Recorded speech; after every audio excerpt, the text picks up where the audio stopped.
Galera do Central HQs, bem-vindos a mais um vídeo aqui de resenhas. Eu continuo com essa voz xoxa aqui, né? Mas infelizmente é o que tem pra hoje e pra não deixar vocês sem vídeo também, né? Vamos começar pelo primeiro material, January, uma publicação da editora Avec. Galera, tem que parabenizar a editora Avec que está trazendo esse material europeu aqui pro Brasil. Olha, até o formato, é um formato maior, tem o preço de R$ 34,90, 48 páginas. Ele é um material de luxo, ok? Olha só, é colorido. E a Avec está fazendo um trabalho muito bacana, já prometeu outros lançamentos europeus aqui no Brasil. Essa série é muito famosa lá na Europa. É uma publicação holandesa, mas também saiu na França e na Bélgica. January Jones, essa garota é basicamente um Tintin de saias e tem também um lance meio Indiana Jones, né? Até a roupa dela aqui lembra um pouco Indiana Jones. Ela é uma exímia piloto de avião.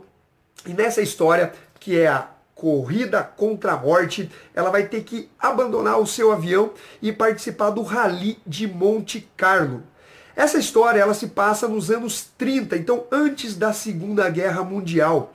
E ela vai ter que lidar com um bando de nazistas, né? Na verdade são dois grupos nazistas, mas antes ainda daquela ascensão nazista que levou à Segunda Guerra Mundial, que na verdade disputam internamente ali na Alemanha uma espécie de controle e um capachismo ali em relação a Adolf Hitler.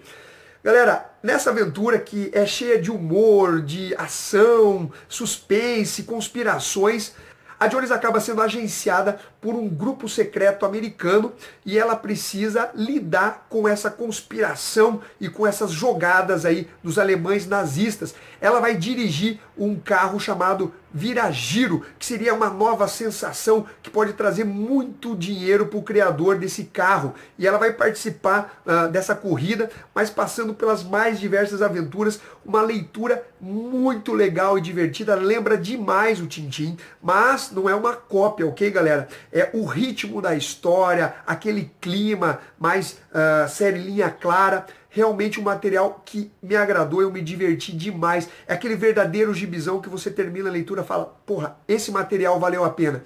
Galera, que nota que eu dou para essa publicação? Eu dou uma nota 8,5. Eu vou mostrar um pouquinho da arte para vocês. Olha só.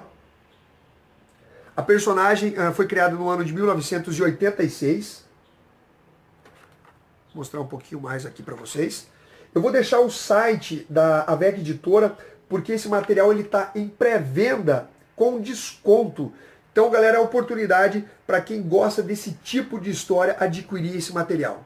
O próximo material é o tão esperado Cavaleiro das Trevas 3, a Raça Superior. Essa aqui é a primeira edição, ela continua saindo nos Estados Unidos. A Panini optou por lançar nesse formato, preço de R$ 9,90. Se considerarmos o formato, não ser um encadernado, ele é, sim, luxuoso. Ele tem uma capa cartonada aqui, ó. Ele é envernizado. Salvo engano, é o papel couché. Olha só. Escrito por Frank Miller e Brian Azzarello. Apesar que falo que quem está escrevendo mesmo é o Brian Azzarello e o Frank Miller está meio que coordenando. Desenhos muito legais do Andy Kubert. Galera, essa publicação aqui, ela causa muita expectativa para o leitor, porque a gente está falando de Cavaleiro das Trevas, né? Teve a primeira, o clássico lá dos anos 80, escrito pelo Frank Miller, que todo mundo ama. A edição 2, que a maioria do público odeia, né? Teve colorizações ridículas para a série. E nós temos esse 3 aqui, que parece ser algo que pode salvar, pelo menos, essa franquia aí de Cavaleiro das Trevas.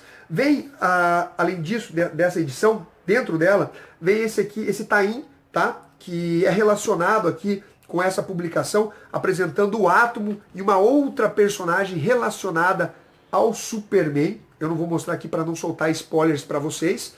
Tem desenhos do próprio Frank Miller. Olha só. Já nessa edição aqui, galera, não tem muito o que se falar, porque ela é basicamente uma apresentação dos personagens. A gente repara que é uma continuação de Cavaleiro das Trevas 2. Tem alguns personagens que não apareceram em Cavaleiro das Trevas 2. Então a gente tem um adiantamento de cronologia baseado em Cavaleiro das Trevas 2. Uma das coisas que eu destaco nessa publicação é essa Mulher Maravilha aqui carregando uma criança enquanto luta. Desenhos sensacionais do Andy Kubert. Para mim, uma clara referência a Lobo Solitário, a qual o Frank Miller é um fã, né? Ele já declarou isso, inclusive escreveu o Ronin. tem mais coisas legais aqui referente às consequências, né, do relacionamento do Superman com a Mulher Maravilha. Ó, dei uma dica bacana para vocês aí. E o crescimento da Robin no volume 2, ela também vai aparecer nessa edição aqui. Vou mostrar aqui um pouco do Batman enfrentando policiais. Ele que está há muito tempo sem dar as caras, de repente ele aparece. Isso gera uma confusão, porque os policiais não estão aceitando. Você acha que você fica sumido, de repente você aparece aqui, nós vamos falar, beleza.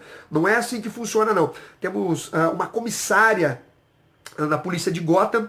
Agora, uma coisa que eu achei estranho nessa publicação é que, como ela se passa muito depois de Cavaleiro das Trevas 2, e a gente sabe que se passa num futuro, parece que as coisas não evoluíram muito. É uma coisa bem oitentista, literalmente, sabe? Os carros são convencionais.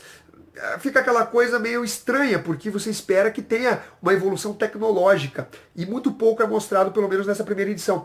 A gente tem aquele esquema de roteiro do Frank Miller, que ele usou muito em Cavaleiro das Trevas 1 e também 2, que é o uso do recurso de aparições em jornais, de comentários sobre a aparição do Batman e tudo mais. Então a gente vai ter basicamente a mesma linha do que foi apresentado em Cavaleiro das Trevas 1 e Cavaleiro das Trevas 2. Eu gostei bastante dessa primeira edição, ainda que seja basicamente uma apresentação e não uma construção, né, de trama. Ainda estamos iniciando, ele está apresentando os personagens para o leitor. Que nota que eu dou para essa publicação?